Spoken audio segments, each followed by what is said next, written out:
చాలా దురదృష్టకరం. చెరువు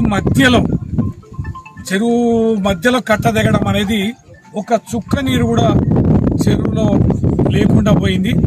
అంతేకాకుండా రైతు చెరువు ఇప్పుడు గండి దిగిన కిందనే పొలం ఉన్నటువంటి రైతు, వీరికి ఉన్న మొత్తం పొలంలో కూడా ఇసుక మేటలేసి ఆ పంటంతా కూడా నష్టం జరిగింది.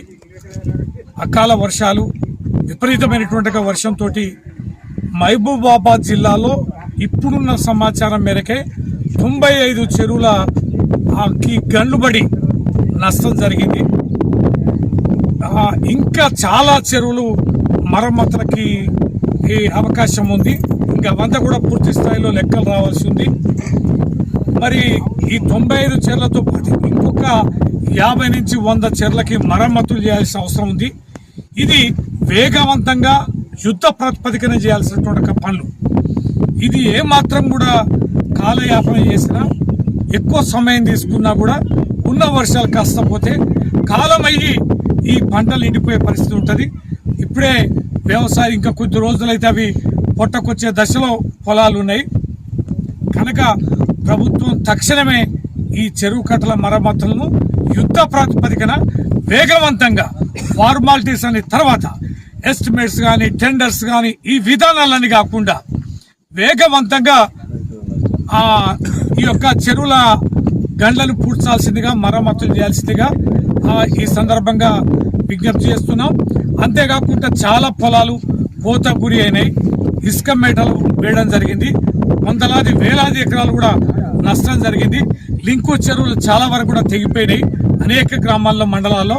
ఈ రైతులకు కూడా ఎకరానికి 30,000 చొప్పున నష్టపరిహారం ఇవ్వాలని టీఆర్ఎస్ పార్టీ డిమాండ్ చేస్తుంది. అంతేకాకుండా చాలా గ్రామాలకి మినిమం రోడ్ల కనెక్టివిటీ కూడా తెగిపోయింది.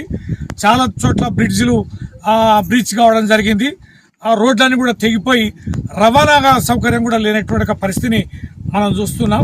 కాబట్టి వేగవంతంగా గన్లను పూడ్చడం, రోడ్లకు మరమ్మతు చేయడం, తూములను మత్తలను మరమ్మతు చేయడం, తెగిన చెర్లని వెంటనే పూడ్చడం, ఆ తర్వాత పోతే చెరువులో వచ్చే చుక్క నీటినైనా నిలుపుకునే అవకాశాన్ని కల్పించాలి.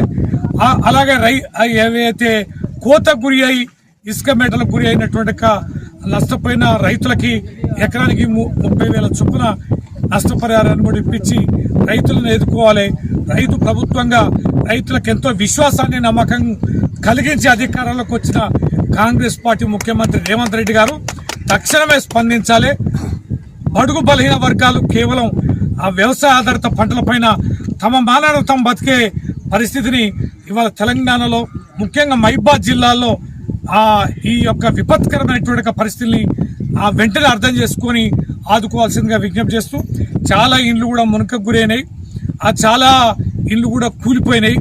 అట్లాంటి కుటుంబాలని ఇండ్లకు కూడా త్వరగా వాళ్ళకి డబుల్ బెడ్రూమ్ ఇండ్లు కూడా శాంక్షన్ చేయాల్సిందిగా, ఇండ్లు నష్టపోయిన వాళ్ళకు కూడా ఆర్థిక సహకారాన్ని అందించాల్సిందిగా ప్రభుత్వాన్ని డిమాండ్ చేస్తుంది.